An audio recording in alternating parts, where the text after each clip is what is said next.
Hello everyone. In today's video we are going to learn how to add watermark in Excel. Unlike the Word, Excel does not have a direct feature of watermark. But don't worry, we can still insert with a simple trick. Let's move to our laptop screen. So go to insert, click on the text icon, select header and footer from here, select your picture from the picture icon, from a file, from here you can select your watermark picture, click insert and click anywhere in the sheet, your watermark is inserted. To optimize your watermark shape and size, click on format picture.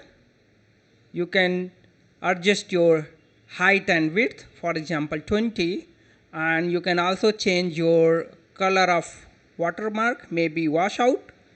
Click OK. Done. If you found this video is helpful for you, please subscribe to our YouTube channel and follow us on Facebook page. Thanks for watching.